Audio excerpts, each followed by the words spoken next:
I'm going to go through the 5 main fees that banks charge currently, and then I will talk about annual or ongoing fees and what to do if you get charged fees. So that's really important, and I'd love to hear from you.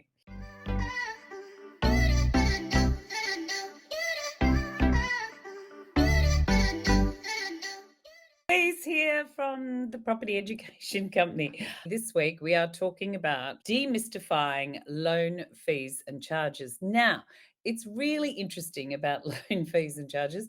When I started mortgage broking quite a long time ago, that was a different story. There were many, many hundreds of fees and could be up to thousands in exit fees, and that all changed. And it feels like a bit of a story about fees and charges because years ago, and then there were investigations into who was charging what, and so the banks stopped charging a lot of their fees, and it's made it really competitive now about what's happening in the fee space.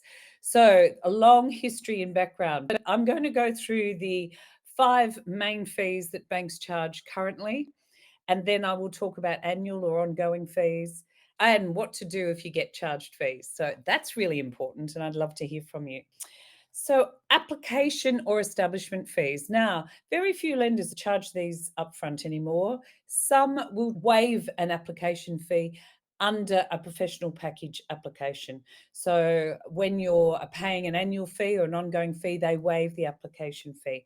But some lenders have none at all. Those application fees, depending on the lender, can range from $150 up to $900, $1,000. And if it's a non-conforming loan, so it's because you've struggled to get a loan in the mainstream space, they'll charge you fees, and they can charge quite a lot actually. But generally, most major lenders and most lending in Australia doesn't have an application fee anymore. Very few do. Bank valuation fees. Now, bank valuations now are all done pretty well through an online portal. The bank might still pass on a fee, but it's rare. Some do, but most don't. We can usually order, and most banks have given us as a broker access to free evaluations. Valuation fees, again, in the non-conforming space will be charged, but generally speaking, bank valuation fees range from, say, $200 to up to $1,500, depending if the property is over $1 million or $2 million. But most banks will waive the fee, particularly if you're doing the loan with them. And so as long as we actually proceed with an application, your valuation fee will be waived. And we can actually order valuations from numerous lenders for you for free to see which one we get is the best. And I've had to do that in circumstances where someone has bought off the plan and the valuations are coming in low. And so then we need to get the highest valuation so we can get the loan higher. And that's really important in that space. So that's why you would definitely go to a broker. Don't go to a bank for that particular issue. When you're buying off the plan, that's when it becomes really tricky. So you need valuation fees done for you and being able to have that access. Bank legal fees, they'll often slip in a couple of $100 for a legal fee. Sometimes this service is outsourced to other major lawyer firms, but a lot of it's in-house, and they'll charge a couple of $100 up to $500 for a bank, they call it legal fee. They also might charge a settlement fee, and although it all seems like it's online, there are people in settlement who do a range, and they range from $100 to $500.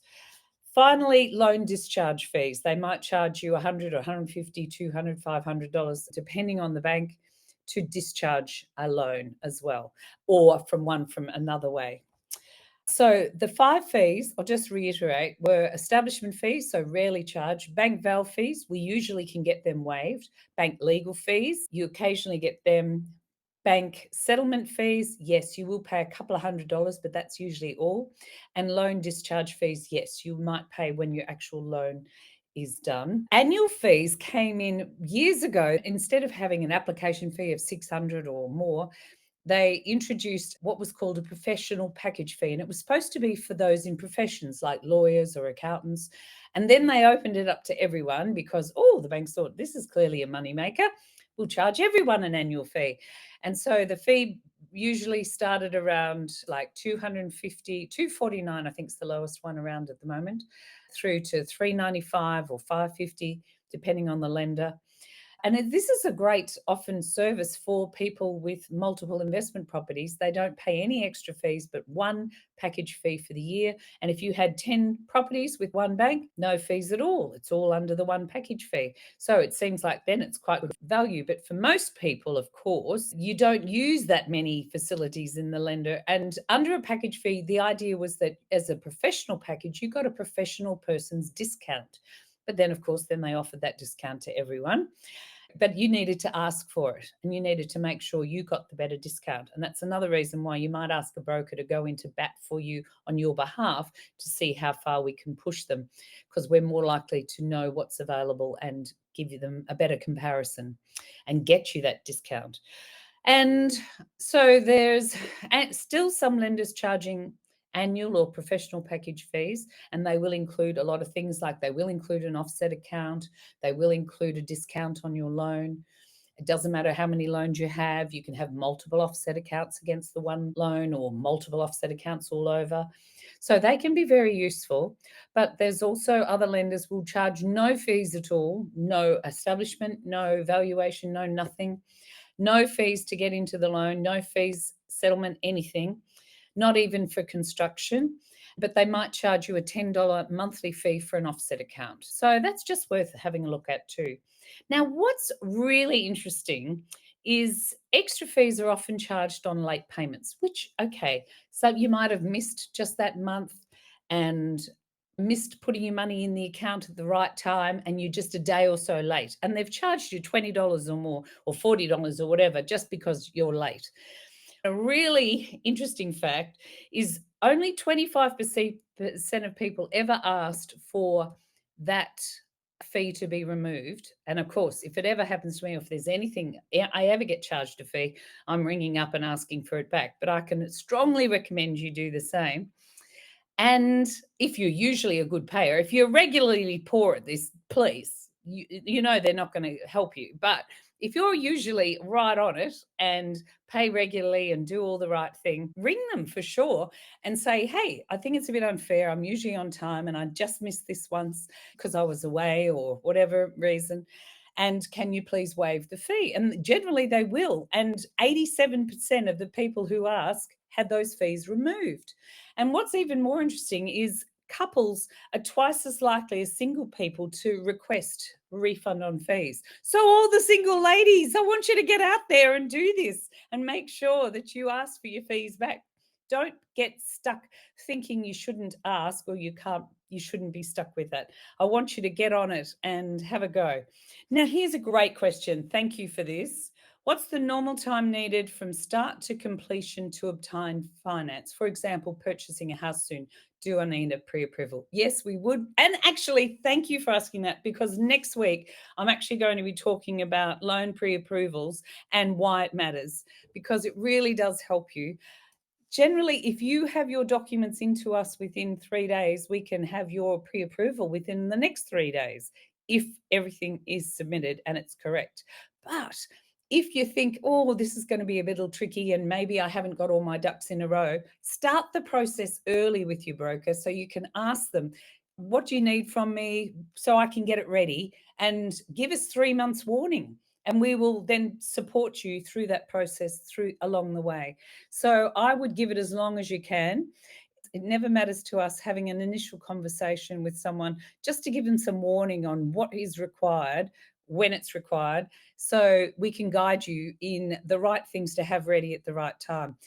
Interestingly, like we had a client apply last week and they said to us, we really want to buy this place on the weekend. And I said, well, do we have our 23 tax returns? And it looked like in our assessment, we really needed them because they'd earned a lot more money than 2023. And we couldn't prove it without the tax returns, so we couldn't borrow enough. So we're still waiting on the tax returns. That often happens. But now we're ready. Once we get them, we're ready to proceed. That's the only thing that's outstanding, and everything else is ready to go. So it won't take us long. But it's really important to have that conversation early so we can get it ready for you and in your mind's eye warning you what material might be required. So thanks for the question. I really appreciate that.